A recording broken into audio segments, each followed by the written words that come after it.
Yes, sir. What's Yes, up, everyone? sir. Welcome to Broad Street. Welcome to episode 89. Welcome to the NFL Draft edition of the Birds of Broad Street. As you can see all the way down there on Broad Street, got a very special edition on the background, as y'all can clearly see. But I am your boy, and I'll tell you the reason for that. But I am your boy, Missing Miss Coop Cat on YouTube, representing the Birds, along with Billy the Bulldog. But we also got my brother JC Sports Talk. What up, Jay? What's up, man? What's up? What's up? I can't wait to hear some, some grades, breaking them down, man. Very excited time, man. Very excited. Yeah, we got King DV in the building. What up, King? Hey, what's going on, man? I've been going back and forth with people on Twitter that's not Eagles fans that, basically giving us the cold shoulder, basically saying that it wasn't a good draft. So, I want to get more into detail about the draft. So let's get it. Yeah, we got my co-host number one, OTR1, Trey Rock in the building. What up, Trigger? What's good, y'all? What's good? Let's get it. This draft edition, baby. Let's go. Yep, and we got my brother, Bird Gang 31 of Bird Gang Nation Sports Media, and Jalen freaking Hurts / B. John Robinson's favorite player. B. John, hey, I don't like B. John no more. He gone. He ain't on my team. I'm done with B. John. Hope he has a great career wherever he's at. Hey, fantasy, you can't pick him. Fantasy, you can't pick him then. You can't pick him on fantasy then. You can't pick him on fantasy. Nothing about that. No one said but yeah, guys, draft was great. Our team was great, and let's talk about it, man. Let's get it. Yes, sir. Moan will be here. Unfortunately, the Sixers are on, so hopefully, cross your fingers, she will be here. Notion will be here at 8:30. He's busy with his son, so he'll be here at 8:30. But you're rocking with us, so let's talk about it. The 2023 Eagles NFL Draft. Salute to everybody that rocked with us for 3 episodes. Salute to y'all. So let's talk about it. JC, your initial reaction to the 2023 Eagles Draft. Look, man, this draft could not have been better than this. Like, I don't see how we could have a better draft than what we just had. I mean, Howie Roseman, to me, in my opinion, addressed every issue we had on this defense, safety, linebackers, multiple linebackers. So, I mean, I think that we are in great shape. With Slade coming back, with Burberry, him coming back, with the addition of Blankenship, the experience he had from last year, and then you add some veterans, man. Look, this draft right here, man, the Sidney Brown, I've been screaming for Sidney Brown, man, for a while, and that's a perfect player that I wanted for the Philadelphia Eagles, man. The way you could put him anywhere in a box and slot at a nickel position, and he played nickel too. So now, if Maddox something happened, you could definitely put him at the nickel. So definitely, we drafted some dogs, man, some versatile players all over the place, even from the edge rushers to the linebackers.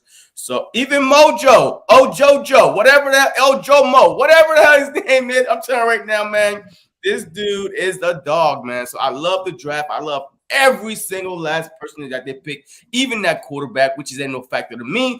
But I like the fact that they did go in the draft and did select a quarterback at the very end.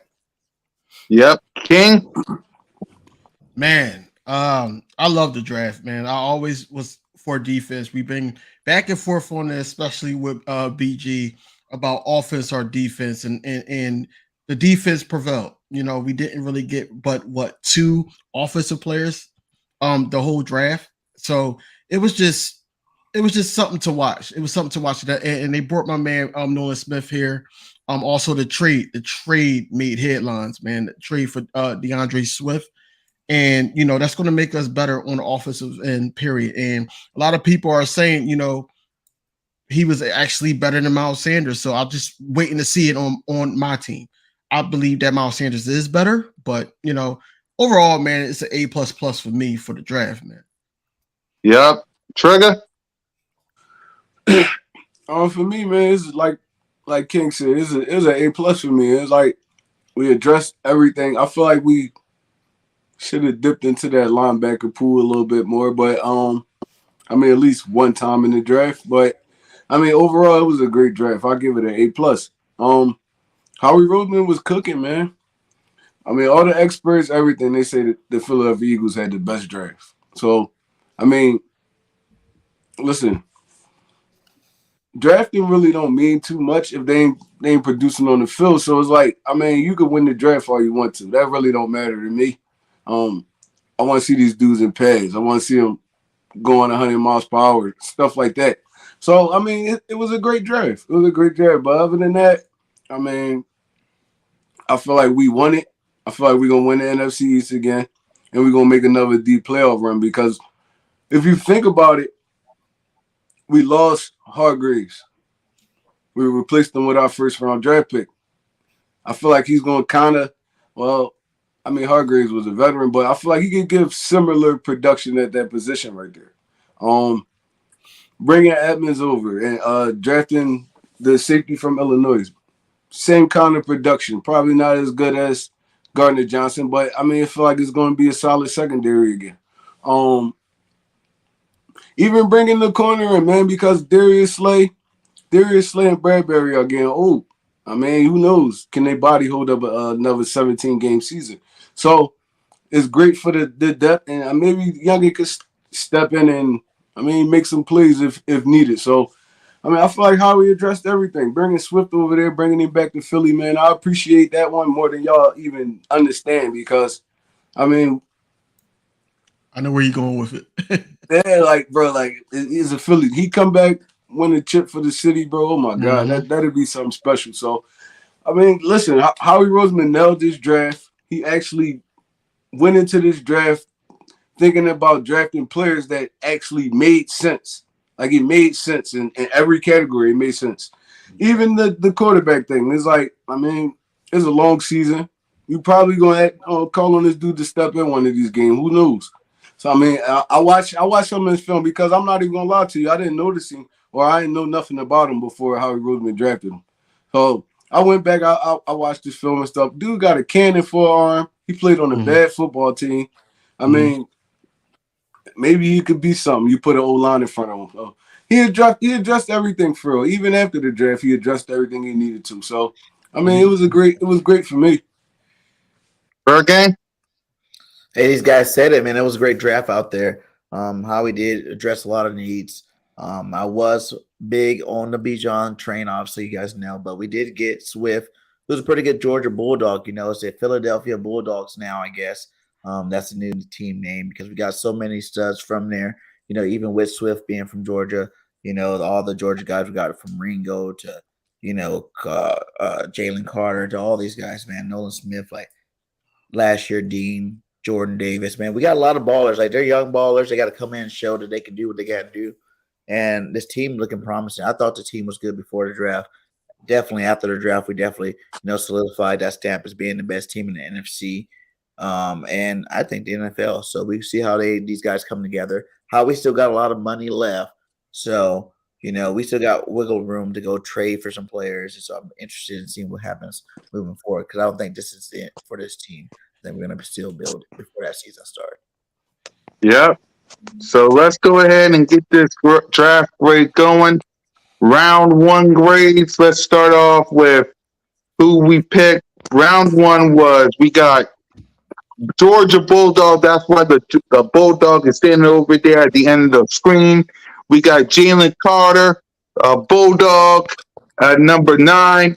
And at number 30, we got Nolan Smith at number 30. So, JC, give me your grade for round one.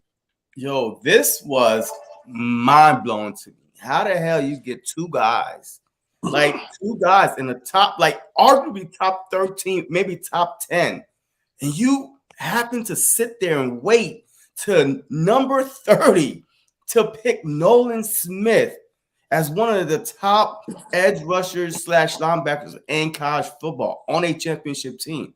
This first round was like a home run. After that first round, to me, look, I didn't care what else we did, because I was like, man, getting those two guys right there was bigger than you know. And now with no Kobe Dean, you might even be able to drop Smith back to and play linebacker. So to me, this was an A plus first round. Yep, King. Man, this was remarkable. Honestly, like I said, I always want to know the Smith, the way his mindset. It's kind of like how Jalen Hurts is. On the defensive end though. But with Jalen Carter, we all know why he fell, and it played to our favor. And I believe that we wouldn't have went with regardless. We wouldn't have went with an offensive player only because we had people on our draft board, whereas though it's just defense. Defense was always the first round. Second round was the offense, and that was the offensive line because we needed depth there. But back to the first round, I believe that this was we knocked it out the park with this one, especially because Nolan Smith fell at 30. He was supposed to be ranked between 14 and 17-ish. So, but we got him at 30 because everybody slept on him. Even the Cowboys picked Mozzie Smith, and I think they got the name wrong, but they stuck with him now. And we got the right Smith, and I just can't wait to see all these guys put it together. Trigger. I mean, this draft period just played out how I thought it would. Heavy defense. It was great, man. Like our first round, even us being in position to land Jalen Carter, that was a blessing. It's like, I mean, maybe everything happened for a reason. Dude got some off the field issues. It dropped them to us, but I feel like the veteran presence is gonna help him out, man. Fletcher Cox being over there, Brandon Graham. You got Darius Slade, Bradbury, all these dudes, and he got his old teammates over there, so they're gonna lead him in the right direction. I feel like it's gonna be no more off the field stuff happening for Jalen Carter. So now if he went to an organization like the Texans or the Browns or something like that, maybe. I mean, because these dudes don't really got a lot of veteran leadership, but he landed in the perfect position that's gonna help him. Jordan Davis over there. I mean, Fletch, Hargraves, they walked Jordan Davis through season 1. Now he got a little bit of veteran presence, and that's his friend. So, I mean, I feel like we ain't gonna hear no more out of Jalen Carter. And with the Nolan Smith pick, I mean, I see a lot of people talking about this dude's size and stuff like that. Like, bro, they do realize that Nolan Smith is gonna he's gonna red shirt for real this year. I mean, he gonna play, but he gonna redshirt for real. He's not gonna get a ton of snaps. He gonna get time to work on his body, weight conditioning, and all that stuff. I mean, he's an athletic freak. He's just small. He's just a smaller dude coming off the edge. That's fine. Now you got a 4-3 dude coming in, third and longs and stuff like that, and the offensive line tired. They got beat up all game. And this dude flying off the edge like that is a perfect situation. I mean, it's a perfect situation for him to land into. You got Sweat, Hassan Reddick, Brandon Graham, Derek Barnett coming back. Bro, that's a crazy rotation right there. A crazy if I'm an offensive lineman, I wouldn't want to play the Philadelphia Eagles this year, like at all. I would not want to play. I'll be up all night worrying about how we gonna block these dudes because it's about to be nasty. And then they don't even understand. Dean was one of the best blitzing linebackers coming out of college. So there's so much you could do with this defense, man. We nailed it. A+++. Third game. Yeah, man. A++, man.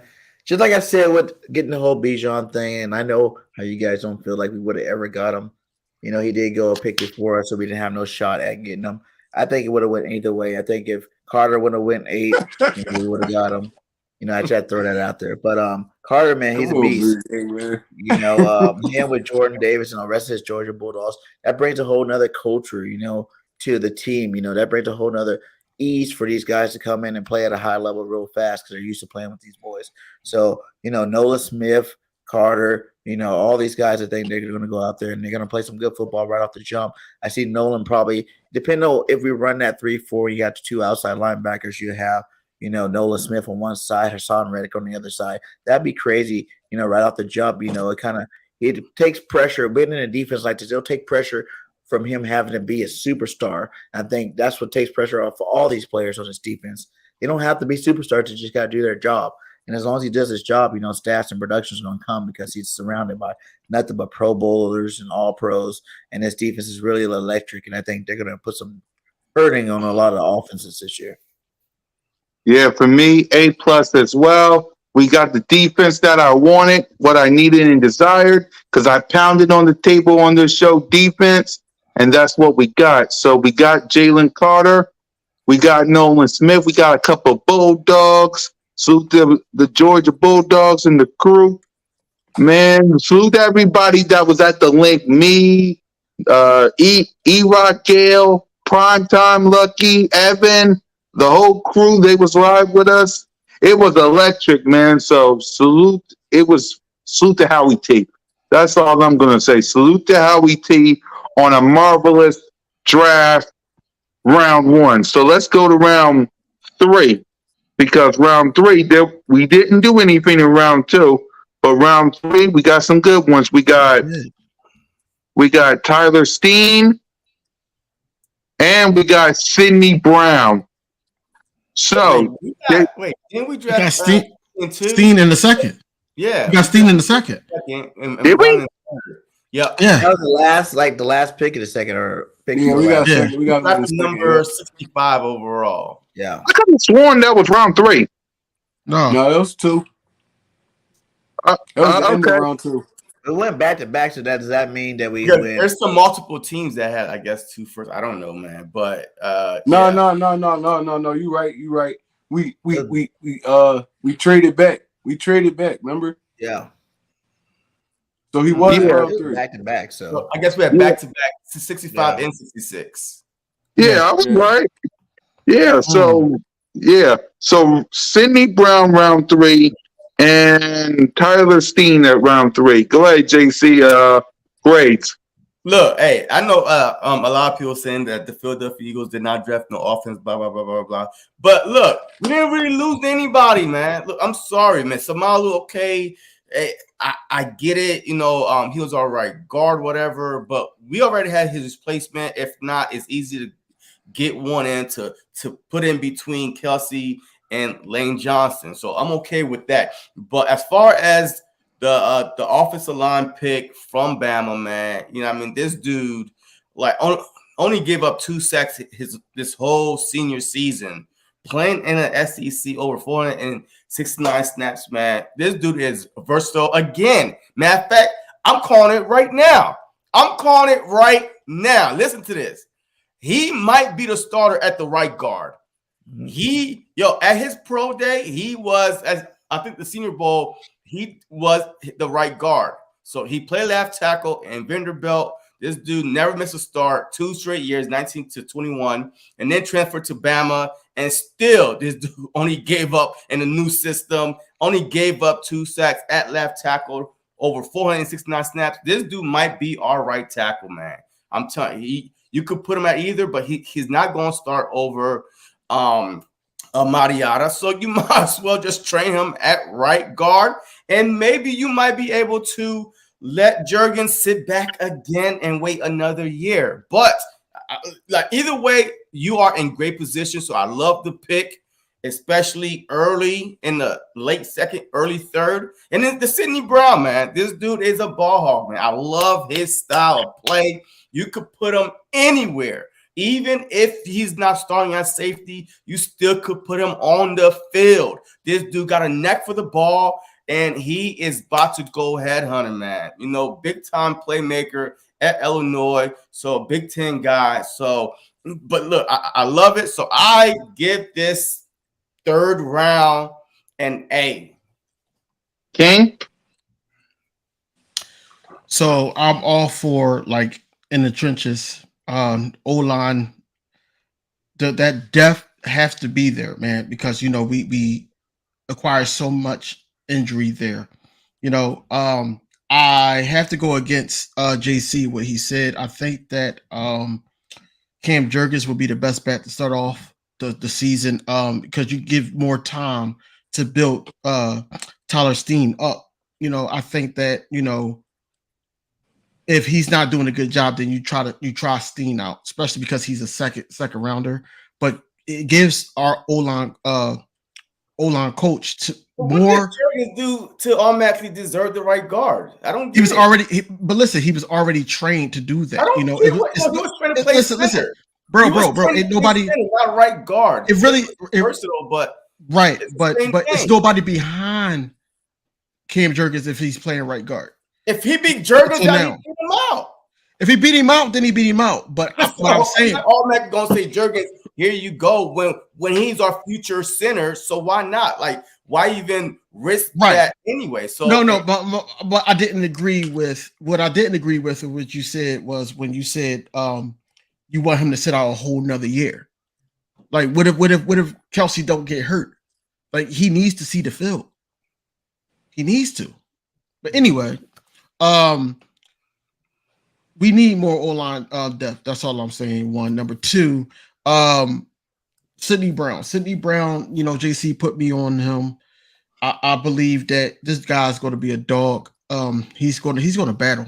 He's going to battle for a position to get on this field, man. I think that with everybody that we acquired, man, some of those older guys could go, honestly, because we got a lot of talent, man. But Sidney Brown, yeah, he sticks out like a sore thumb. He really do. So I will give this honestly a B plus. I wouldn't give it an A yet.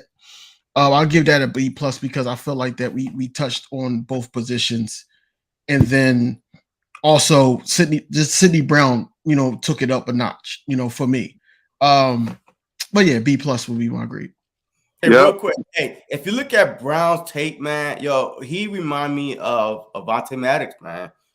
They have a neck to go after the ball, but Avonte been hurt the past couple seasons. But this guy right here, like I said, you could put him in nickel, safety. Even if he's not the starting safety, you gotta get him on the field, man, like any way possible, especially on defense. Especially, look, we about to go against some good quarterbacks, some good wide receiver core. So the more guys you had that's fast, that's able to tackle, you know what I mean, and able to cover at that, put them on the field. It's going to depend on the package that they use. Like, the biggest question is, what is Sean Desai's system? I don't know. Nobody knows. That's going to be the biggest question, how you use these guys.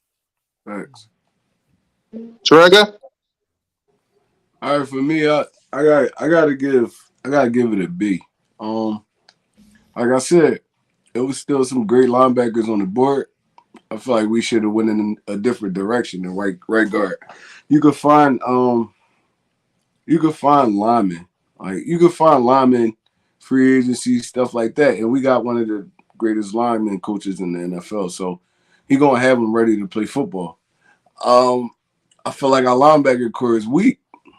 I mean, we still had a few dudes on the board we could have went. I'm straight with the Sidney Brown pick. We definitely needed a safety, but like I said, with that first one, I felt like we should have went linebacker. It was a lot of dudes on the board. Over Sean, the one that Dallas got. Sanders was there. The one from Clemson was still there. I feel like we could have got a solid linebacker with that third round first pick. So with me, like, I'm not too bummed about it, but it's like I do feel like we should have filled that linebacker position. So I'm gonna give it a B. And BG? Yeah, B plus, man. At least because Stylin was about to go back to Alabama before we gave him the back if he could have. So he already knows these linemen out of there. And to get any kind of lineman from Alabama, period, these guys are all studs. They're always pretty good in the pros. So I think Stalin already gave him the go ahead with the pick, and that's just another lineman to add to the mix. We got some good ones, Opeta. Like we still got a couple other guys from last year or the year before that's back there. To put this guy out there, should he start? Sure, if he wins it out. I seen he said something about didn't Landon Dickerson. Drew Johnson said something about didn't Landon Dickerson start early, but Landon was supposed to be the backup, and then Sam Malo went out. Then he went, or Brooks went out, and then he went over and played guard. Then Sam Malo went out. Then he went and played the other guard. So he ended up being really good at the left guard. So same thing could happen if Jurgensen is a more experienced lineman. He's been on the team for a whole year already. He understands the offense. He understands where to go. I think he probably should have gotten bigger over the offseason. And if he goes in there and he plays, I think he should start the training camp off at starting right guard. And then if this Dean guy comes in and wins it, and he does his job and wins his job. So, and then with the safety, man, yeah, another good safety, a little shorter than I like, but he's a baller. A lot of people say he's a ball hog. I haven't watched too much film on the guy, but I did know he was a top 3 safety in the draft that I was looking at, and how he nailed it. It could have been better in certain ways. I was looking for a linebacker as well. There's a couple of linebackers I did like in a draft that I thought we should have picked up on. But I think our defense is going to be a little different this year, to the point where the linebackers we have might not be that big of a problem, or we might trade for one, or pick one up in there's free agency. Yep. Same here. I'll give it a B plus. Cindy Brown was a huge pick for us. And another offensive lineman coming to Stoutland University. So I'll give it a B plus as well. Number 4 was a big one. Me, Moan, and Smitty Eagle reacted to this. We got Rango at round 5, and I think round 5. This was a big one. So JC, your reaction to this and your grade. Look, I'm not. Round 4. My bad. Round 4. Yeah, I'm not like jumping for joy or anything, because I feel like, man, like the Philadelphia Eagles, man, they don't really have good luck with DBs, especially the later round you go. It's not a sure thing, but I like it. You know what I mean? I like the pick. He's very aggressive. And plus he played on Georgia, man. This dude won championship. He knows. Look, if you watch his tape, man, he's more like a press corner to me. And like, we don't have those really here. Even Slay right now, he's more of like a zone type. Let me just drop back and wait and probably just jump in the ball. But this guy, man, along with our undraftees, man, the Philadelphia Eagles are trying to go tall, lanky guys. These dudes are 6'2s and 200 pounds. Yo, I'm telling you right now, I like the pick, but we'll see. Will he get time to play? I don't know, because we still got Brever and Slay on the team for the next couple years. So maybe we could have probably went somewhere else with this pick. But it's all right. I like it. It's B-. King?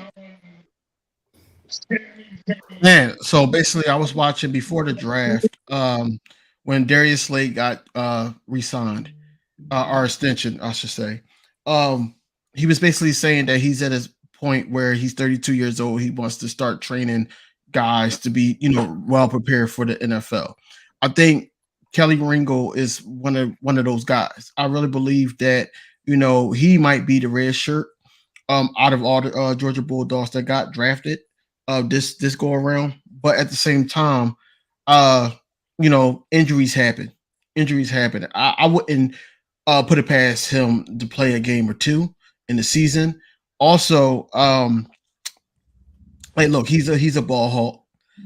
He's one of those guys that, I think the only reason why he fell to us is because they were saying it was 2 things I heard on the radio a couple of days ago. He basically they say he's an issue in the locker room. I don't believe it, but they say he's an issue in the locker room, but also that, he can't really tackle very well.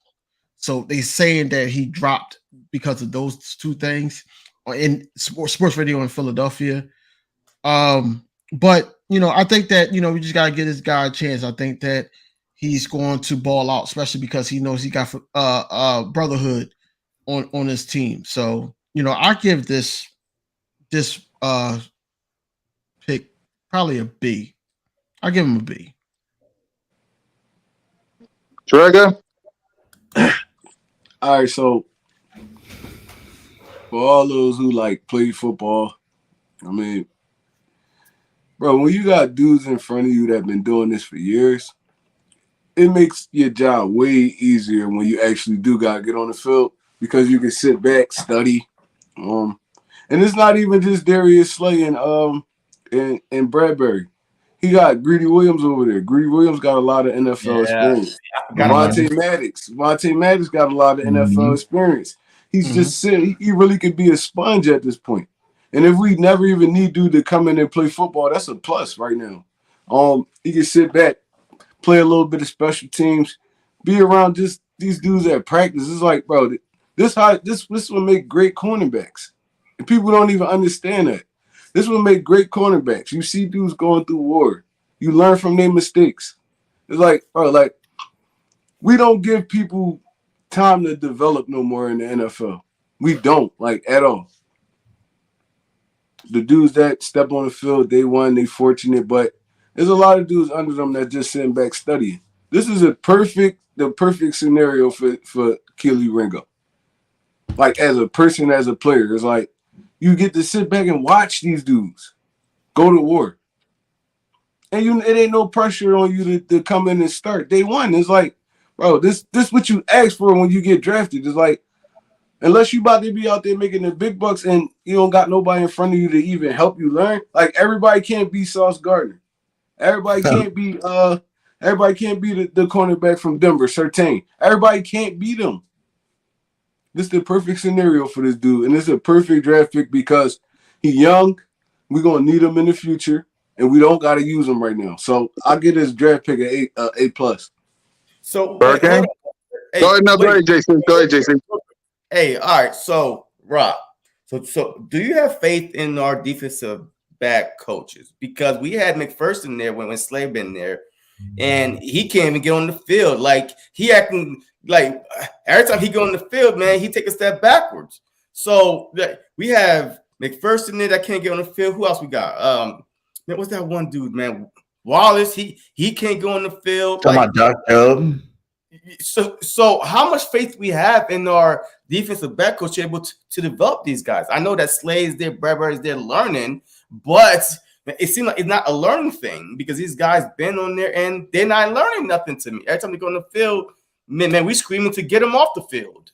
I feel like I feel like you gotta look at the pedigree. Is a different pedigree. Like, this dude been through. He got championships under his belt and all that. He really coming in to learn the NFL. Zach McPherson played in a horrible defense. A horrible defense. We got this dude just because, like, I feel like we got McPherson just to kind of shut Philadelphia Eagles fans up. Like, oh, all right, look, we drafted a cornerback. Keely Ringo could really play football, bro. Like, this nigga, my fault. This dude played. this dude played on 2 national championship teams. He got the winning pedigree. We just got to get him right. And for the defensive coach, this is a new dude. We don't know what he gonna do with him. We don't know. Maybe he could get in this boy ear and turn him into a dog. It's like, you never know.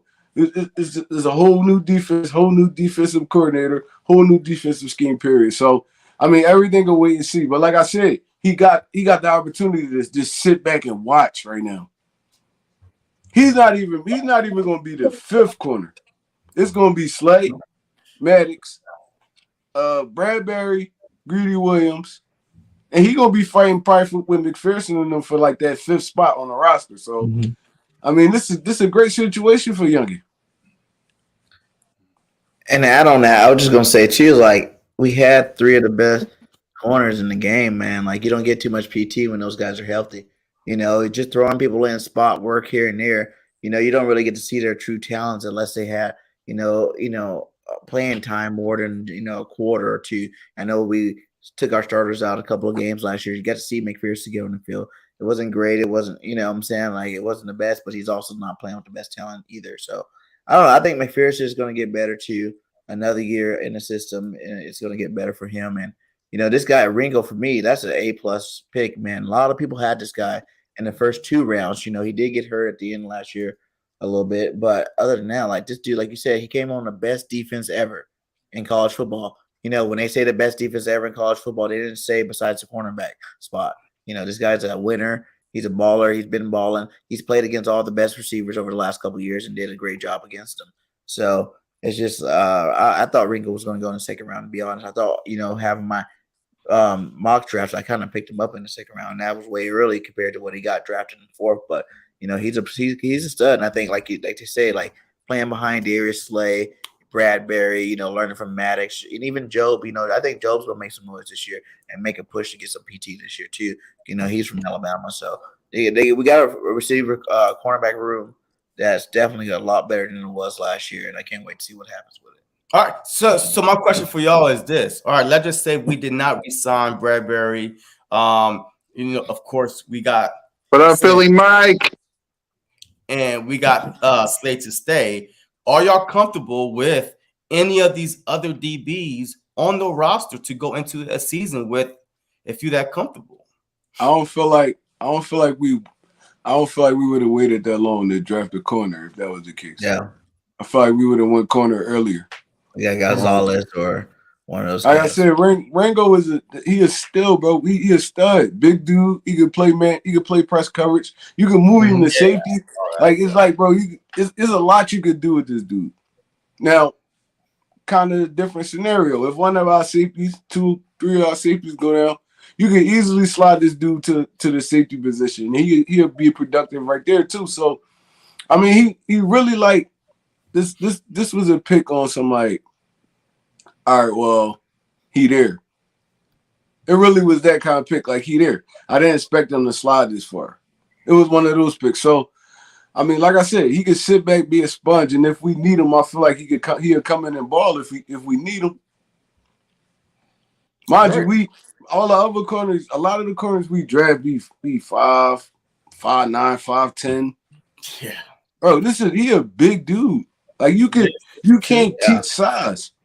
No. Now you could put the skill and technique and stuff like that, but you can't teach size, bro. So just the perfect opportunity for this dude to really sit back and be a sponge. Kind of like Nakobe Dean, how Dean was last year. He ain't really touched the field too much, but you know he was learning. yeah. You know once he get out here, he get his opportunity, he gonna play to his best ability. And I feel like that's how it's gonna be with Ringo too. Man, you see how he was when he got in that Tennessee game, and he was just eager to tackle Derrick Henry. Like, I expect that from him like all the time, man. They was basically saying that he got the same personality as my favorite Eagle, me and JC, Brian Dawkins. Man, he got that passion, right? But cornerback, I really believe that Kelly Ringo, hey man, he could develop into a CB2. He could. To answer JC's question, I really believe that we would be okay with the guys that we drafted. You know, that's why I'm like the guys that we have that we saw already, the Kayvon Wallace's, the Josh Jobs, you know, things like that didn't really get no time because, you know, the coaches know more than we do.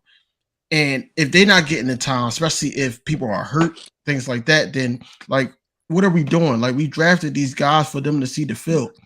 And I really believe that, you know, we need to, yes, allow them to, you know, battle it out to the point where to see where the position is in that. But at the same time, like we've seen this story before. If we're playing these dogs next year in scheduling, I don't want to see Kayvon Wallace or Josh Jobe on the field. I'm sorry. I don't. I'm excited to see these young guys, the hungry guys, to sit up there and be like, "Yo, I'm here because them last year." I'm here." Kayvon Wallace might not even be on this team by the time the season starts. But that's what I'm saying. That's what I'm saying. That these guys is going to battle with him, man. And that's what's great about this draft. Whereas the Howie Roseman put players in position to battle the players that we already had, you know, and that's the greatest thing about it, right?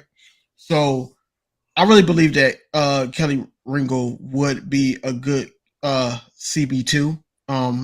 If it was Slay, him, and Maddox at the start of the season, I'll be comfortable with it. I would be, because it's a learning process, and they're going to test him, and I want to see what the young bull got. So that's In my this take. situation, man, by the time he actually does have to start, I think he'll be good enough to be a CB1. You know, that he got all the traits you need: speed, athleticism, size, all that good stuff, you know, winning mentality. You know, just like I said, that is the best situation for him to come to this secondary and sit behind some all pros like Slay and Bradbury, just like soak it all in, man. You know, he's gonna get. I think you're gonna see him on the football field a couple of times. There will be some packages out there where you might see him on the football field. You know, because I think he is that good. Like, you know, in the next 2-3 years, you might say he's one of the best cornerbacks in the league. Yep. I feel the same way. We got a bunch of Georgia Bulldogs, so Ringo adding to the mix, it can really help. So that's my thoughts on it. So let's get on with some shocking news that would happen at the draft, and that is us getting DeAndre Swift in the 4th round. JC, your reaction to trading with the Lions to get Swift? Look, I like this pickup, man. I like this pickup. But the only bad thing that we might be thinking about is Penny and Swift. Both are like literally. You talk about injury prone. Like you talking about can't see the field because they can't stay on the field. Is those two guys? But I feel confident, man. The Philadelphia Eagles in the past couple of years has been one of the most healthiest team. I don't know if they fired the nutrition guy or whatever, but ever since when Dougie P was there, people was getting injured. Nick Sirianni came in. You know, he did something totally different, and he know how to get veterans days off. He know how to, you know, push the right buttons when it comes to nutrition. But I like the pick. I love the pick. And I feel like he's going to have a bounce back year behind this Eagles offensive line. And then not only him, but Jalen Hurts, you always got to account for the RPO with Jalen Hurts. So he's definitely going to have probably his best season since he's been in the NFL with the Philadelphia Eagles. I see him, Penny, and Gainwell. At Boston Scott, I don't know where he fits in, but with those 3 guys, that is my confidence right here. If he stays healthy, oh my God. Wait, wasn't he drafted in the 1st round by the Lions? Like, wasn't he like Second round. With the 2nd round? Yo, this guy's young, man. He just can't stay healthy. That's the only reason why. So if he stays healthy, we don't know his potential yet. And plus, he was on the Lions, right? You know what I mean? So, you know, back then when he got drafted, the Lions wasn't as good as they are right now. But definitely, man, I love the pickup, man. This to me, our offense is about to go back to number 1 along with the Penny signing. I love it. King? DeAndre Swift, man. Philadelphia native, St. Joe's prep. Like I said, and you know, Rock agreed with me. If he bring this home for the city, man, you already know it's gonna be lit here. It was a great trade, man. I'm on record saying or tweeting, hey, trade a 6 for Swift. Get Swift by any means necessary. I remember me and JC on our show that we basically said that, you know, you can't find somebody that's averaging 5.5 yards per carry. Well, DeAndre Swift averaged 5.5 yards per carry, and he could catch out the backfield and get the yak. So, do I think he's better than Miles Sanders? Not yet, because we don't know how he does against this line. With this line, the reason why he was injury prone is because Detroit Lions didn't really have a great line. 1, 2, they didn't protect him well, and 3, you know, him being a 2nd round pick, they wanted him to do everything. So, you know, right now he's in a great position to the point where he's home. He get to perform in front of his friends and family all the time, and then all of a sudden now he's in front of the best offensive line in the league. So now this was a great pickup, man, overall, man. And a lot of people are going to say, you know, DeAndre Swift is going to be better than Miles Sanders, but you know, I gotta see otherwise. Also, you know, he got Penny behind him. Them two alone is probably like the greatest running back ever if you combine them two. That's a So nasty 1-2 punch, bro. it is, especially if they stay healthy. Yeah. If they stay healthy, bro, like yo, the league is in trouble because we can clock management, you know, all those things. I really believe that. And I will give this trade for him a hard A. Yep. Trigger. All right, so this one like a little different for me because I watched Swift since Pop Warner. I mean, I watched him play football since Pop Warner. Started at MOTEP, transferred to St. Joe's Prep, watched him in college, and followed his career in the league because he a Philly guy. His pop, one of the dogs in Philly. Like he trained all the kids.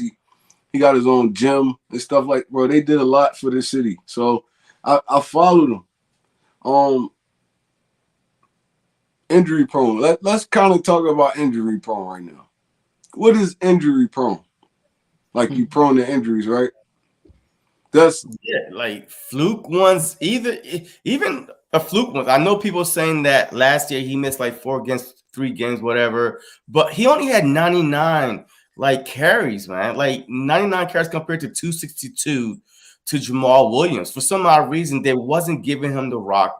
Maybe they weren't giving him the rock because Jamal Williams was the lead touchdown scorer in the NFL last year. Yeah.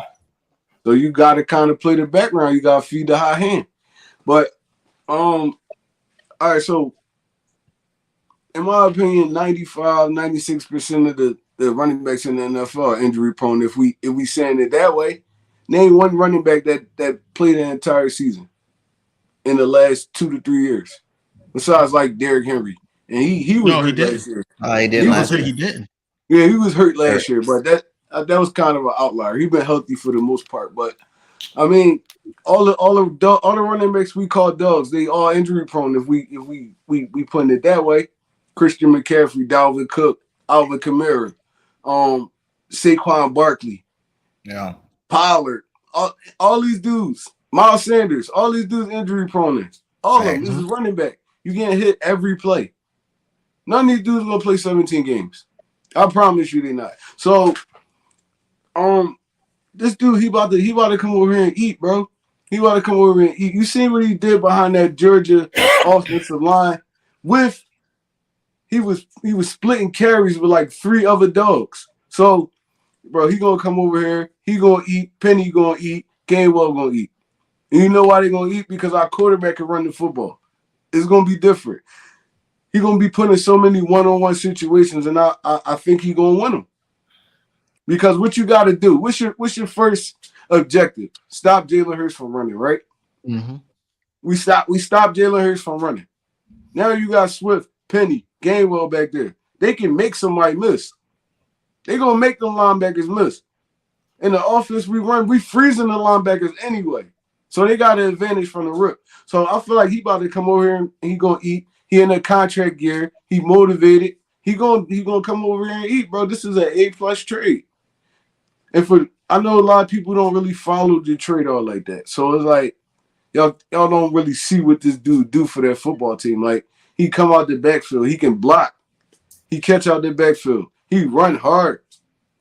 He could do the same kind of things Miles did for us, and he could break that 50, 60-yard run too. So it's like this is about to be he's a better catcher out the backfield. Better catcher.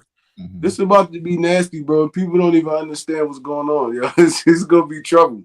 Nobody gonna want to play Philadelphia after like week 1, 2, or 3. They're gonna be like, damn, bro. Yeah. Go ahead, JC. Go ahead, JC. Man. You know, like the whole injury prone, like we was complaining about Miles Sanders was injury prone. And I'm like, what? This dude have never missed a full season. Like he only missed like 8 games since he been in Philly. but we called him injury prone. I guess we're so used to people getting injured, like Carson Wentz. Like when did we start labeling him injury prone? Just like, oh man, we just didn't want to believe it. But he has missed at least 3 games a minimum ever since he's been in the league. It could be to fluke incidents, injuries. I don't know. But look, I do believe with this rotation, we have rotation going on that he, just like Miles Sanders was a workhorse last year, and he did not get hurt. I feel like with this rotation we have with Penny, with Swift, with Gainwell, I feel like we're going to be even a better rushing team this upcoming season than we was last year.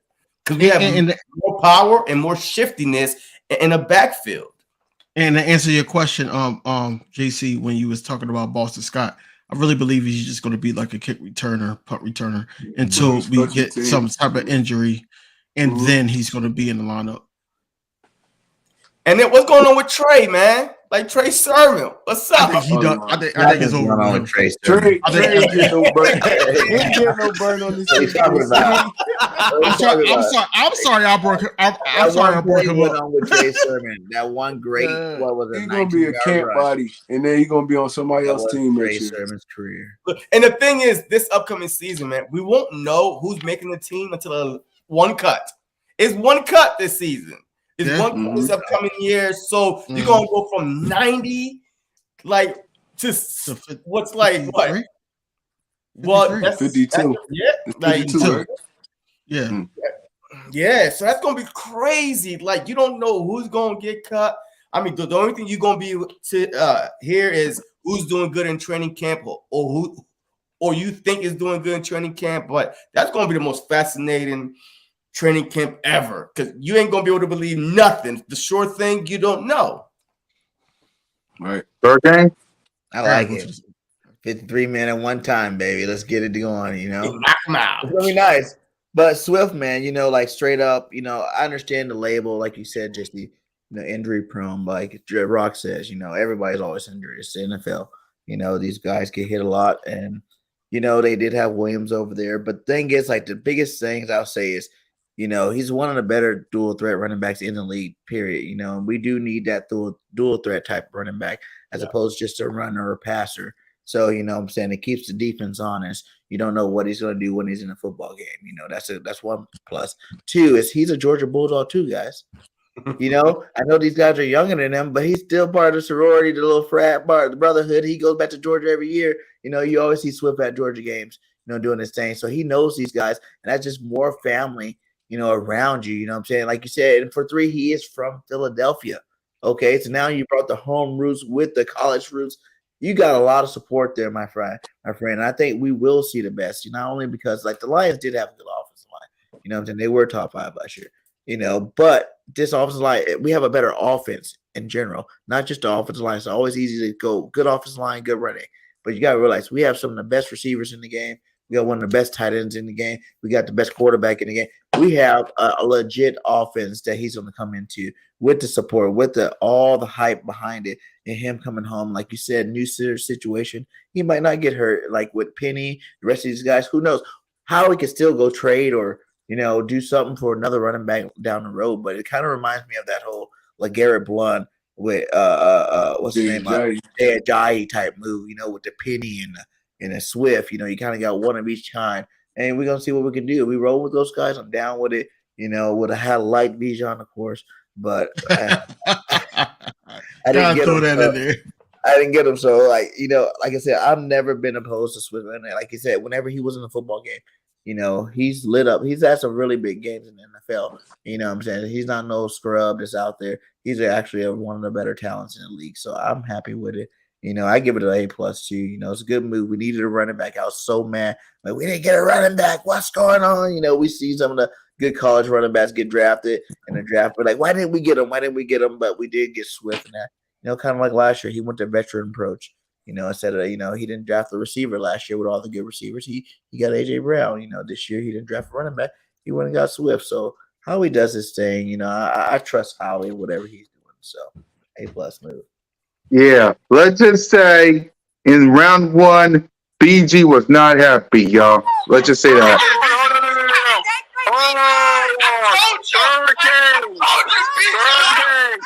How we feeling? They took B-John. No, they didn't. They took B-John. They didn't take him. I didn't They did. They took B-John, Burger. No.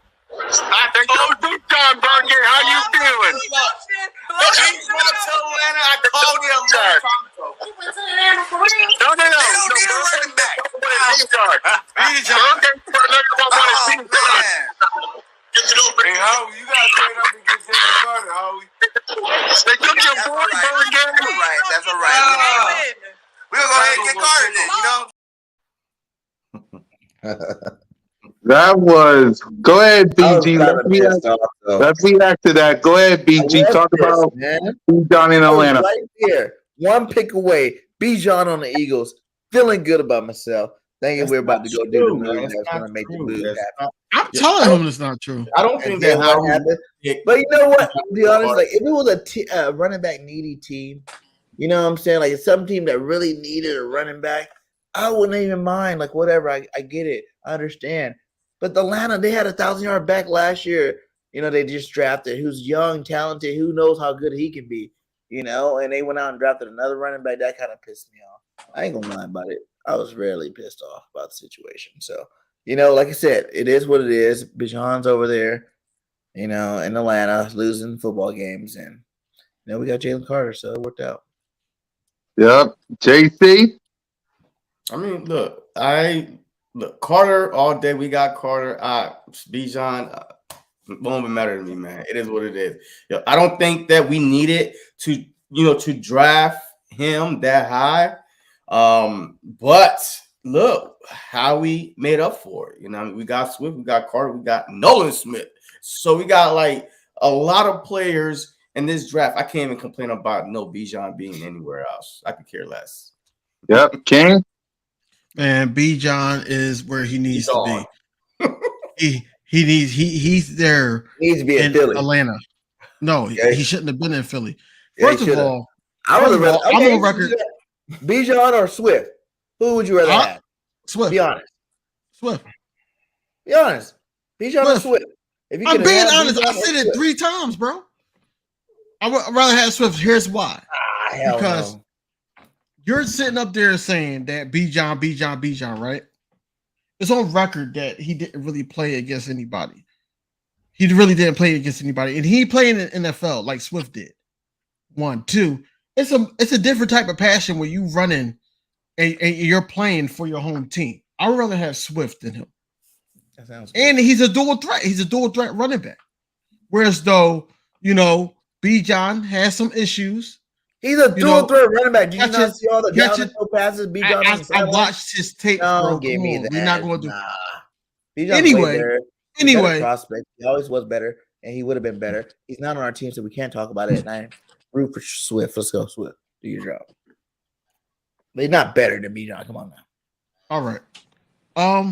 But yeah, Swift is better. I really believe that, you know, Bijan is where he's supposed to have been at, you know, on a team that, you know, we got to see the running back that was projected to go in the top 10. He has to be on a team like Atlanta. He can't be on a team like the Eagles. The Eagles is on a different level to the point where we're Super Bowl or bust at this point. Super Bowl or bust, or NFC Championship or bust.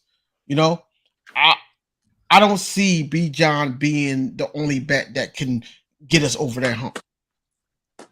And that's my thing. Yep. And Troy. All right, my fault. What was the question? We was reacting to the Bird Game 31 and Bijan not being an Eagle. So And would you rather have Bijan over Swift? If you could pick out of those two, not saying nothing about the draft, it's just you got these two running backs in your face. Who you picking? All right, so I'm gonna have to take Swift because he already NFL battle tested. We don't know what Bijan gonna do in the league. We done seen Swift go off already against NFL teams. So I'm gonna take the dude, and if we making a playoff, a Super Bowl push, I'm gonna take the dude that already got NFL experience. He young. I mean, he's not old. He didn't get a lot of carries at Georgia, so he's still relatively fresh. So I'm gonna take Swift. yep. And there you go. They're good So- fans.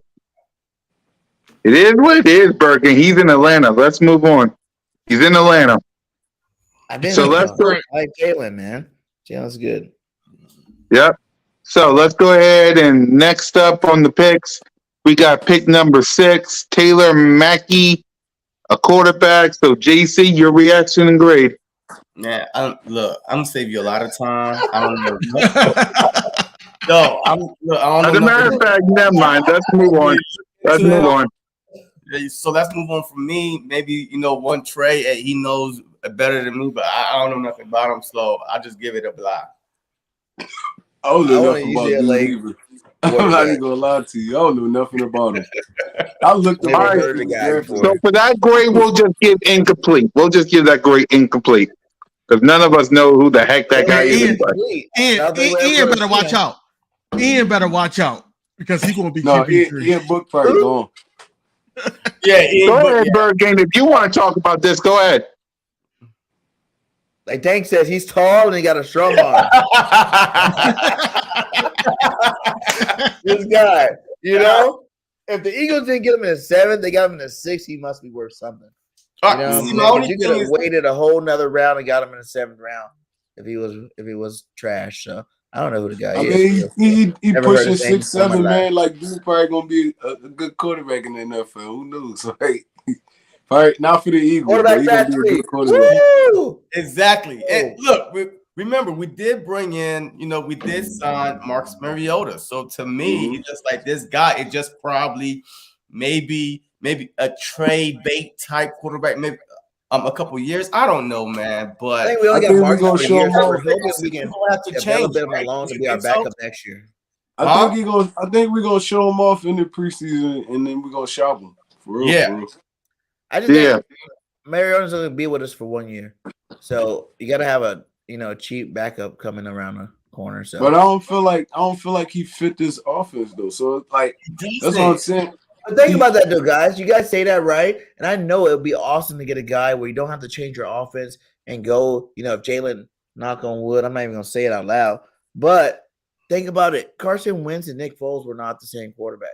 It was kind of the same though. Carson had an MVP type year, and then was out at the end of the season. And Nick Foles was a whole nother type of quarterback, came in and won the Super Bowl. So why narrative of you might be the same type of quarterback. Go ahead, Trey. This is what I'm saying. Why not get a quarterback that fits your offense? A quarterback like you don't got to change your whole because we had to change our whole offense up for Nick Foles for real. And that's probably what won us the Super Bowl. But we had time too because we had a first it up at the very end. He had time though. Yeah, that's what I'm saying. And Nick played at a high level too. He did. He played at a high level for what? 2 games? 3 games. What? He played not in the regular season, only in the postseason. He didn't play that good in the Atlanta game. He played good in the Vikings game and the Super Bowl. Yep. So why not get dudes like for me? If I'm gonna go quarterback, I'm gonna go get Dorian Thompson from UCLA. Yeah, he fit the offense. That's what I thought we were gonna get. He fit the offense. He can run. He can pass.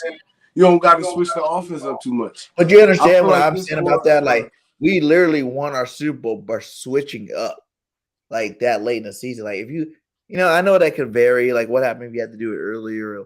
That was just perfect timing, kind of.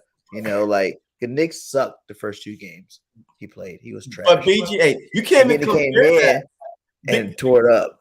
You can't even compare a Nick Foles to him because Nick was a veteran to the playoffs, right? The reason why because Chip Kelly, you know what? Doug Pearson went and looked back what made Nick Foles so successful, and that's how come he was able to during that bye week trying to put that in there. The only thing we changed up for Nick Foles was he was more coachable. Like the RPO, we didn't really do RPO with Carson Wentz. We just say, hey, you go out there, you use that gunslinger mentality, you just get it. But Nick Foles, Nick had one of the best quarterback seasons in Eagle history. Kelly was there, but this guy is a rookie, and then we got to throw him in there. We don't know what offense suit him at all. So we're just gonna say, go, hey. Hopefully you try to run our same offense, but we're gonna try to change the offense to tailor you. But we don't know what offense he likes. or could do well. But we have a way better team than Nick had back then. So if you needed to just pass the ball more because you got a gunslinger that's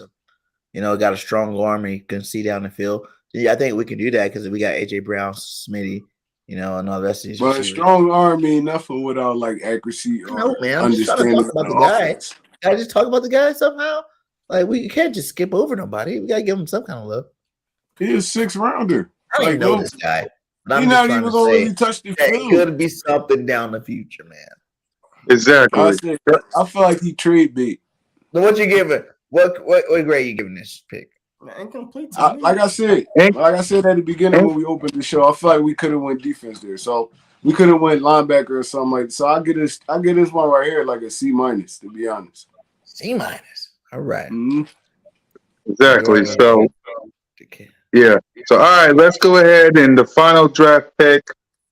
And Moro Ojamo, and Moro Ojamo, he was a 7th rounder. So JC, go ahead and grade Moro. Look, I actually like this pick, man. Yo, when I went back and watched his highlight, man, he reminded me of Brian Orekpo, right? From the Washington Redskins back then. From the Texas. From Texas too, right? Mm-hmm. Yeah, he stands out, man, and he was one of their best pass rushers in Texas. And you could line him inside, outside. So I really like the pick, and to get him like in the 7th round, yeah. If you go back and just listen to his history, man, his story, man, this dude is a humble kid, hard worker, a physical freak, man. So I kind of like the pick. I don't know how much playtime he's going to get if you're going to make special teams, but I do like the pick. I like the mentality that he has. He fits the city of Philadelphia, man. Very aggressive, man. And the way he make himself skinny to get in between those offensive linemen, man. He's not all power. He's really, really, a finesse with it. But I like the pick. I really do. He might even be like a Barnett, a Brendan Grant type of guy. Like kind of a similar build, but his the way he looks remind me of Brian Orekpo from the longtime Redskins. And he only 21 years old. Yeah. He only 21 years old. Like, bro. Yeah. Still clay putty. Clay putty, that's what they call it, where they can just mold you and do whatever you want. Being that young. You get to sit behind all these great pass rushers on this team. Like, bro, he only 21 years old. We gonna have dang, you enrolled in college at 16? Jesus. Yeah. Mm-hmm. Yep. King? I think that this is a great pickup. This is one of the sleeper picks, especially late in the draft. I really believe that he's going to make an impact on this team. I think he's going to be on this team for a very long time. Man, I'll give this probably a strong A. Because I give him an A because at the end of the day, like Rock said, man, these youngins, man, he only 21. At the end of the day, he got time to stand behind some vets, and then who knows? We could bring in some more vets. We could sign Linfall back. We could sign Sue back. Who knows? I think Sue coming back. No, I'm just saying. I'm just naming names that I know, brother. But at the same time, I really believe that he can learn a thing or two about being in the NFL, the speed of the NFL, things like that, to try to get equipped. So when it's his time, he's gonna go, and that's what we need. That's what we need in the city. Try, bro. People don't even understand. We brought in some young guys this year. Like young. None of these dudes over 22, 23 years old. They all in the 21, 20 range. We're going to have these kids in here for years. Yep. Mm-hmm. For years. Once Fletch gone, Slay, Bradbury, Brandon Grant. Once these dudes gone, they're going to be the next ones up. So yep. They need this. They need this. Even him, 21 years old, this dude is built like an action figure. Yeah. Bro, like, yes. Bro, he did that there. He polished his skills. You never know. He probably can be a Brian Orekpo in this league.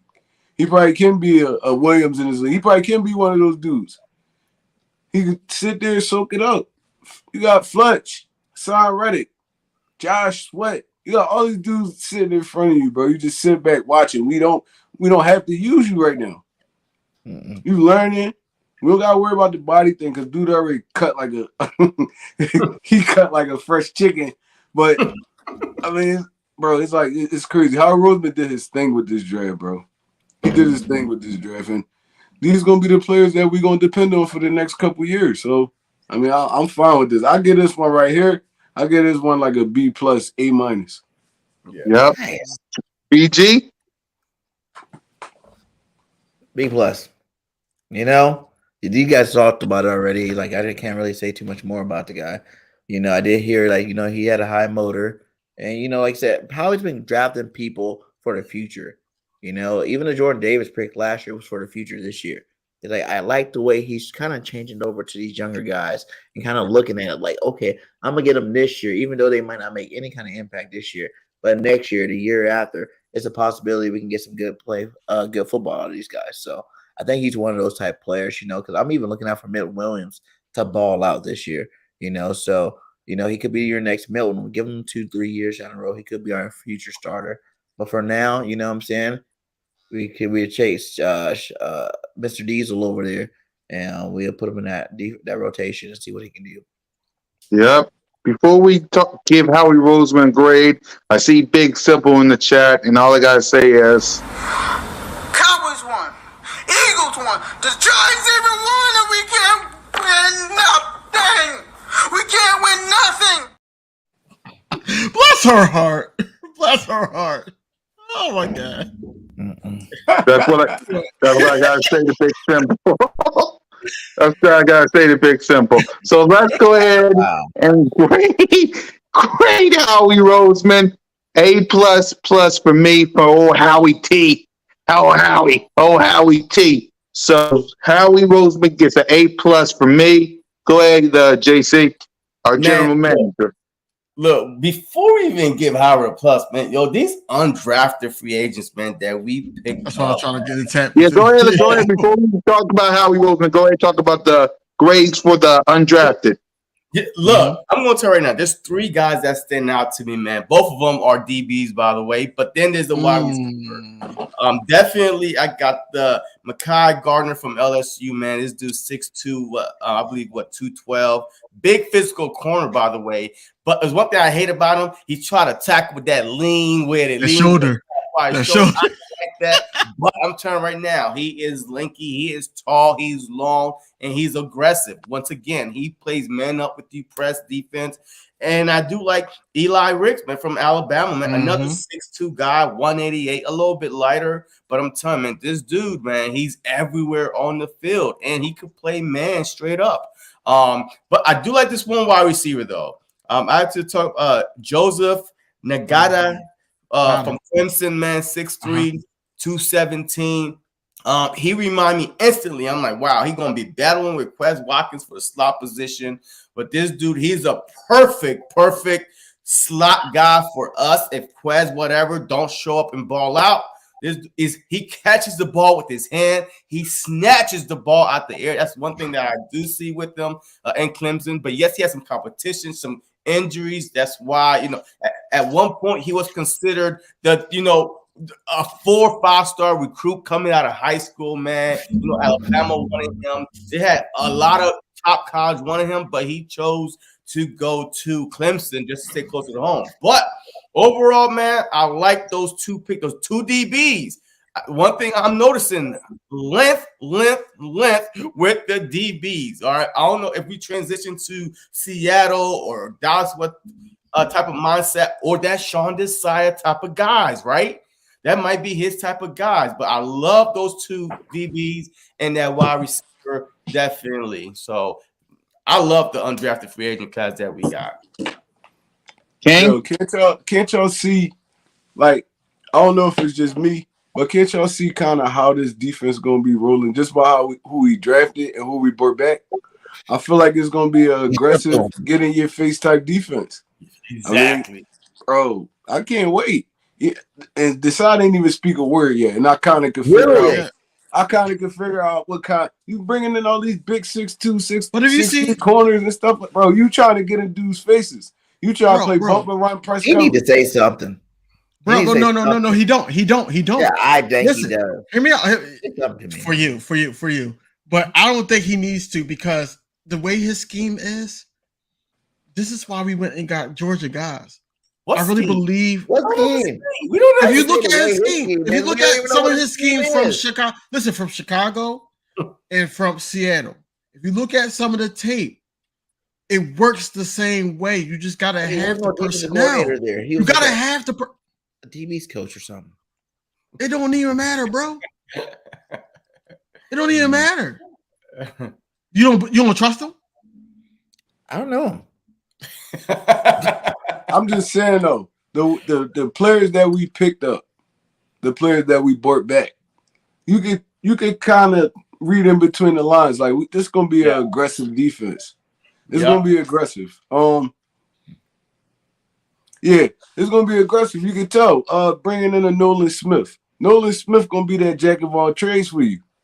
Yes. You could bring him. You could bring him in when the offensive line getting tired, and this dude flying off the edge. That's gonna be trouble for anybody. Bringing in the big corners. Greedy Williams. Greedy Williams is a big corner too. Yeah, he Yeah. is. He's He big. is. Greedy Williams is a big corner too. The only small corner we got right now for real Maddox. that's gonna actually get playing time is Maddox. Yeah. Everybody Pause. else is 6 foot and up. Yeah. Pause. And also remember what Bradbury said. The reason why he came back is because he talked to this side and he liked the type of defense he was talking about. You know what I mean? And Bradbury, hey, you know him, he's an aggressive corner. Like he wants to be all up in your face. So that means hey, y'all might be right. We are building a aggressive, more like man type defense, and hope that your front get to the quarterback and safeties ball hogging everywhere. So I can't wait to see it, put together. I think that this defense is going to be totally different from what we've seen in previous years, last couple of years. From Daniel's scheme. I really believe that. Isn't it from the same coaching tree? Can I ask y'all a question though? Oh, really? Go ahead. So do you think the way that we envision that us on this panel envision this defense being, do you believe that this defense would have got us that stop in the Super Bowl? I could see this defense, right? I could see, and it's just me, I could see this defense kind of built like how that Seattle defense was, the Legion of Boom defense. Get after the quarterback, and we gonna get a lot of turnovers. It's like I can see this defense because this the way it's built. Even bringing in the safety from Illinois, bro, it's like he a ball hawking safety. He's always around the football. Earl Thomas, Bradbury, Richard Sherman, bro. It's like you can see it. N'Kobe Dean. I can't say he's gonna be Ray Lewis. What's their linebacker Wagner? they had over there in Seattle? Wagner? Yeah, I can't say he's gonna be Wagner, but dude definitely always around the football. It's like, bro, I can see this defense being built like that. Strong front, linebacker core solid, and the secondary is just outstanding. Like I can see it being like that. I can see the vision. You get me? I can see the vision of the defense. I don't know if it's gonna play out like that, but I can see the vision. Who's our Cam Chancellor? Evans. No, Edmonds. bro. Gonna have to be Edmonds. No one's Cam Chancellor. I seen that guy. Hey, Rock. You said. Remember what you said. You said that he wasn't really that good on Pittsburgh. How can he be Edmonds though? Evans was a good safety. This my dream. I want Blankenship to be Cam Chancellor because he a hitter though. Him and Epps kind of played the same last year. Blankenship was coming up smoking stuff last year. I'm not even gonna lie to you. So it could be Blankenship. I don't know if he's Cam Chancellor. Not Cam Chancellor, but he could play that role, that Roman role. Like he could roam around the field. I don't know. I could just see it, bro. Like I could see the vision. Like to be honest, I see pressure and heat coming for sure.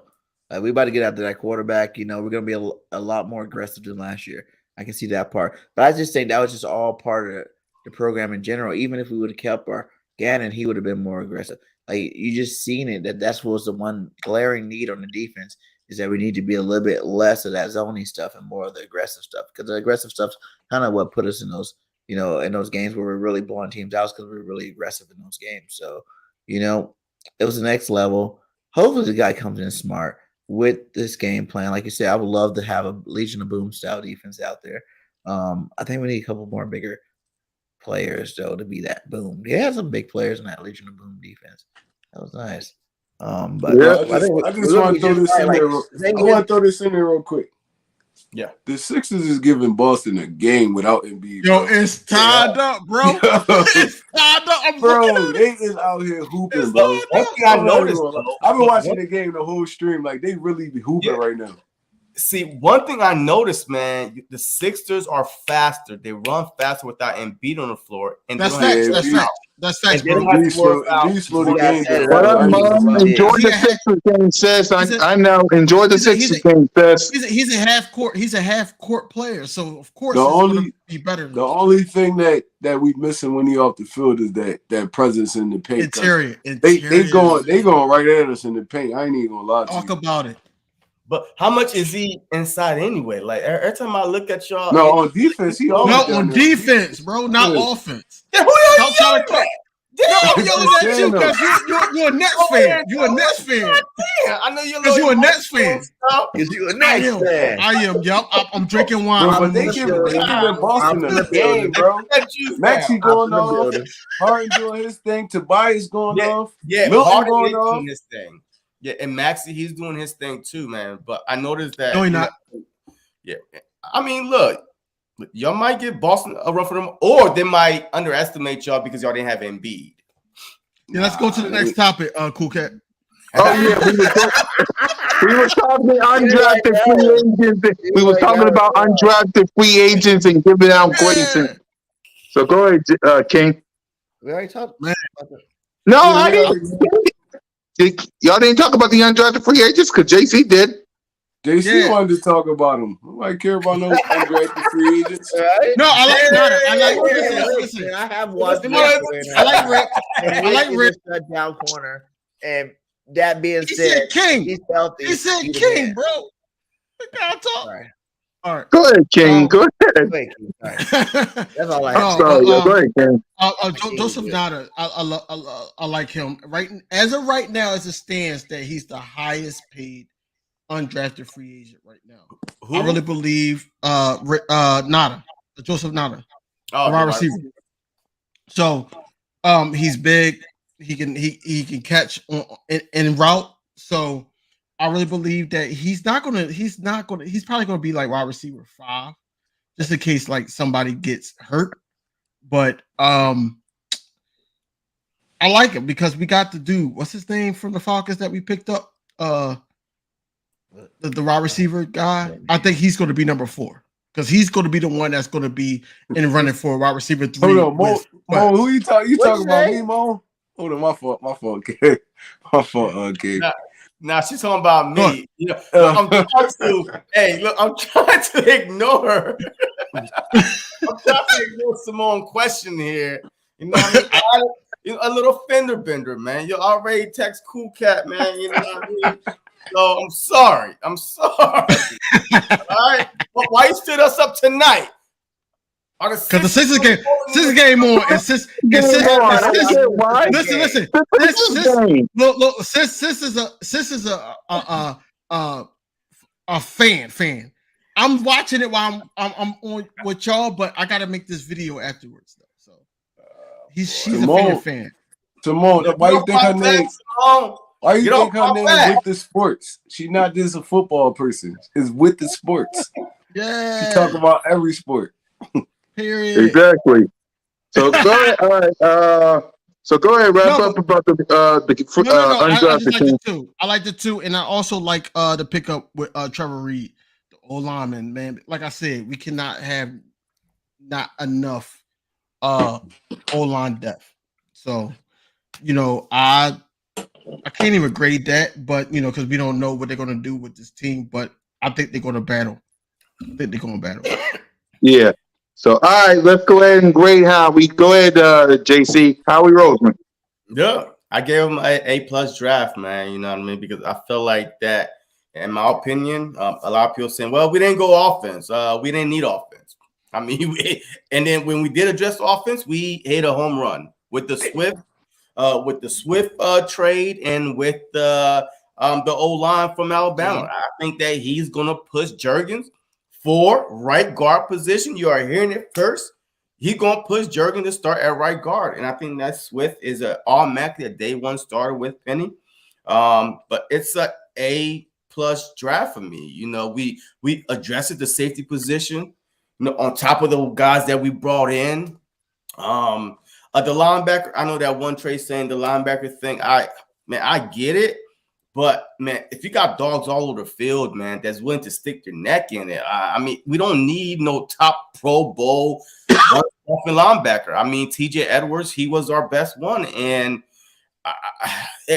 if we could get his production with a couple guys with Nolan Smith out there, with BG out there, I think we'll be fine, man. We'll be fine because we're gonna have speed. We're gonna have speed, and we're gonna be physical.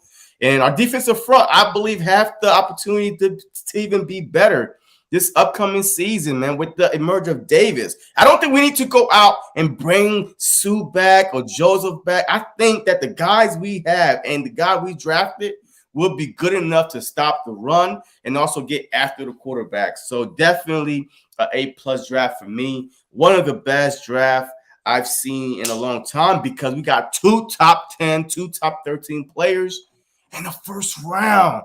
We got 2 day one stars automatically going to be starting on this team. But we'll see, man. A+. King. Thursday night. Basically, we, even before the draft, it was a trade because of the whole Jonathan Gannon thing, and we were able to, move up there. But it didn't stop there because Friday, skip. Also on Thursday, we did move up one slot to get Jalen Carter. Even though we were in calls with Las Vegas to try to get to the 7th pick, they wasn't trying to hear it, but we moved up. We got our guy anyway. Friday night, we maneuvered some picks, and we got more picks in the back end. You know what I'm saying? So, man, Howie Roseman basically really just maneuvered the whole league. I'm gonna be honest with you. I think that that's why the whole league is bad at Howie Roseman, and I love it. I love it because we're always the enemy. We're always the enemy, and it's like, oh, they mad with the Eagles because the way the Eagles did things. No, y'all allowed Nolan Smith to drop to 30. Y'all allowed Detroit to draft Jahmyr Gibbs, whereas though that now, Swift is tradable. We won the draft because of y'all mistakes. We just got basically what was given to us. And now y'all mad at us. So I salute Howie for basically getting all the needs met, even on the off season, whereas though that he was signing these players. I give Howie A++, only because he really addressed everything, and then we still got money left over. And as of 3 p.m. or 4 p.m. today, we can sign free agents. So I give him an A++. Yep. Trigger. Bro, Harry Roseman is a gangster, bro. He a gangster, bro. You can't explain it no other way. He a part of the mob. Bro, he definitely got some mob ties, bro. Yeah. Harry Roseman is a gangster. All right, so not even this draft. Our last 2 years, we've been dipping in the SEC. I mean, that really never was Harry Roseman mindset, but it worked out in our favor. I mean, even with him getting Dean sitting on the bench the whole season, he's going to be our starting linebacker this year. Dude was the best linebacker in college football the year he came out. The best linebacker. Size and all, none of that mattered. He was the best linebacker in college football. So, getting Devontae Smith. I mean, bro, we set put and waited, and Devontae Smith fell in our hands. Now he one of the best. He's gonna be one of the best wide receivers in the league this year. So last year he was, but this year he's gonna definitely go off this year too. Him and AJ Brown got another year. Trading for AJ Brown, another SEC dude, Ole Miss. Bro, Howie Roseman going off this last draft, these last two drafts. Ever since it feel like ever since that Rager pick, Howie Roseman been on a whole different type wave, a whole different type wave. So I mean, he did a whole lot of gangster stuff in his draft, bro. Like, and he kind of let the board fall to him. I mean, I don't feel like we going up to 5-4 to get Jalen Carter. He failed us. He failed us. Nolan Smith, he failed us. Keely, he failed us. Like, bro, like, and Howie Roseman made the right. I feel like he made the right pick. I mean, he didn't press anything. He didn't panic. He a gangster. And then they all the other GMs screaming, "Oh, the Eagles, this, that, bro." Y'all could have did the same thing. Y'all could have did the same thing. Y'all could have went up and got Jalen Carter. You seen what the Texans did? The Texans said, "Oh, all right, we're gonna take Stroud here, and then we're gonna mortgage our whole future and get Will Anderson because these gonna be our cornerstones for years to come." Right. This gonna be our Mario Williams. This gonna be our Deshaun Watson. We don't care about all the stuff that's about to happen, the rest of the stuff that's about to happen in these past couple of years. Because Will Anderson is a dub. CJ Stroud a dub. We believe in these dudes. Howie Roseman, once he saw Jalen Carter falling, he was like, "Oh, y'all tripping. I'm about to go get this dude." Went up, got him. Nolan Smith fell right in our lap, bro. He gonna be one of the best pass rushers in the league for years to come. He fell right in our lap. Like, bro, Howie Roseman is a gangster. I'm giving him an A++. And Bird Gang? I have to think back. Like I remember watching a lot of Ravens drafts, and you see Ozzie Smith out there, or Ozzie Newsman, whatever his name was. I forgot his name right now. But he used to draft some really good players, man, for a long time. Like every year, it seemed like the Ravens were getting these stud players, especially at the linebacker position, and just like all these dogs out there, real good SEC football players. Guys are going to go out there and put it all on the line. And man, Howie, man, like you said, since the Rager draft, really since this new regime came in, the whole coaching regime itself came in, like he's been drafting SEC players, he's been drafting dogs, and I can't be mad at him. He's the best GM in the league for a reason. It's like first he was just the king of cap. Shout out to Print Champs for the king of cap. I gotta throw a promo in there. Shout out to King Okay. for your Kings I was of about Cap. to say that too. Right there, my guy. But it's also the draft too, man. Now he's starting to show you that he has learned from his mistakes and he can go out there and he can draft really good high-end players and not be scared to go out there to these teams and hope that they're good, to really give them a chance to be good.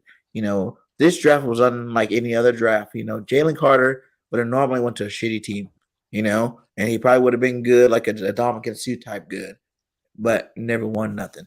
He has an opportunity to come to a championship team right now. That's not normal for a guy of his talent level. And Howie Roseman seen it and got him on the squad. So kudos to Howie and the whole draft and everything he's done this offseason so far. It's been nothing short of a miracle. Like we got a better team, I feel like, than last year, and we're coming for that championship this year. So A+s for Howie Roseman. And Yep. So before we wrap up the show, let's give our final thoughts on and wrap up the 2023 NFL draft for the Birds. JC, your final thoughts on the NFL draft. The Eagles are not done. I mean, they're not done. Watch out for Howie, especially with I don't know how much money we have, but they're not done overall. Great draft, and look, we'll see. We'll see what these guys do, man. It's one thing to draft, but it's one thing to put them on the field and see if they could live up to all the hype that we feeling right now, right? So, hey, good draft, man. Overall, have no complaints. King? This draft basically was trying to stock up on depth. That's basically what this was at the end of the day. I will say this. I will say that the cap is basically probably at like 11 million. Probably there. I really believe that we're going to draft some more vets that can train these young guys that we just drafted. Yeah, we got some Georgia Bulldogs, and for the record, I want to say that everybody got Georgia Bulldogs, everybody got Alabama players, but we got the most effective ones in recent years, and I really believe that they got the championship pedigree to the point where we can move forward with them. You know, um, but yeah, I really believe that this draft was awesome. I think that like I said, on my video on my channel, that we got C.J. Gardner Johnson in August. Right before the season started. So, the off season is not over yet, and we could be acquiring some more dudes, whatever it takes to get back to that big game because we left food on the table according to Jalen Hurts. We left food on the table, so we need to get in position to that window of the 2 years where Jalen Hurts is taking less money. You know what I'm saying? So it's a business move at the end of the day, but it's always fly Eagles fly, go Birds, and I really want us to dial in this year. Trey? All right, so for me, bro, I'm just happy all is over, to be honest. The season almost here. Season almost here, slowly approaching. I mean, about to be summertime, training camp, preseason, and then we back at it. I mean, I still got a sour taste in my mouth from that Super Bowl loss, man. I need another one. Man. We 1 for 3 in the Super Bowl? We got at least add another one on there. Bro, we set this team up so perfect. It's like now we just urging to see it on the field, and I don't feel like Howie Roseman done, man. I just seen Patrick Queen not happy where he at over there in Baltimore. How? You cap genius, boy. I mean, you give him all that. Let's get that boy over here. Let's get him over here, bro. He not happy where he at. Go ahead, come over to the Super Bowl contender. He gonna be happy over here. Ain't Queen played in Bama? Yep. I think so, yeah. Yeah, Queen played at Bama, yep. Bro, listen, man. And like DB said, the only reason we can do stuff like this is because Jalen Hurts. Jalen Hurts took that team-friendly deal. Now you got cap room. You got room to sign a veteran for a year. You got room to sign any player you want for real. So it's like, bro, we set up for so many years right now. People don't even understand it. Remember last year they were screaming, "Oh, y'all mortgage your future" and all this other stuff, bro. We jumped right back. We bounced right back like it was nothing, bro. Yeah, right back like it was nothing. And we locked and loaded and ready for this campaign, bro. I can't wait. I know he was SEC. Yeah, SEC. And Burgang? And that's really what SEC players. And it's not just SEC, it's SEC championship teams who we're picking off of. Like Jalen Hurts, Alabama, Landon Dickerson, Alabama, Devontae Smith, Alabama. Like, even like you said, Ole Miss for, AJ Brown. Like, we got some really good guys here, from high-powered championship organizations. I think it's more of a championship mentality around Philadelphia right now. We're trying to get people that know how to win, has already won, and wants to win again. And I think that, Howie's done his job, man. A+, like you said, this is just the beginning. I said last year this time, we're going to Super Bowl. We didn't win it. I said we're going to win it, but we didn't win it, but we were there. We are, one drive away from winning. I really feel that same way again this year, that we're going to go be back in the Super Bowl this year. And this time we're going to finish the job. Jalen's not going to let that happen twice in a row. I do got my boys back.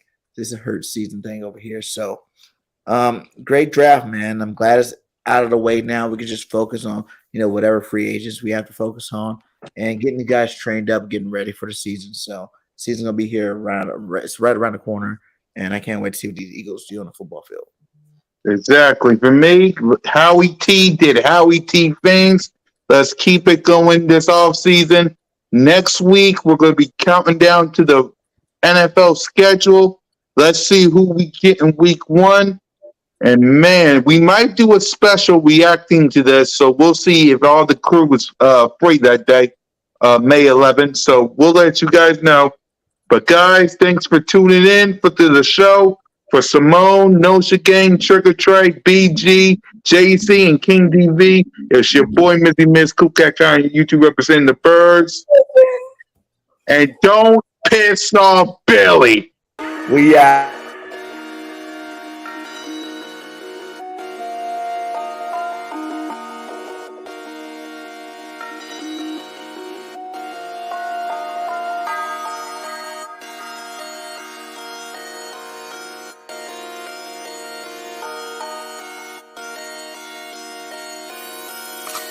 Yeah.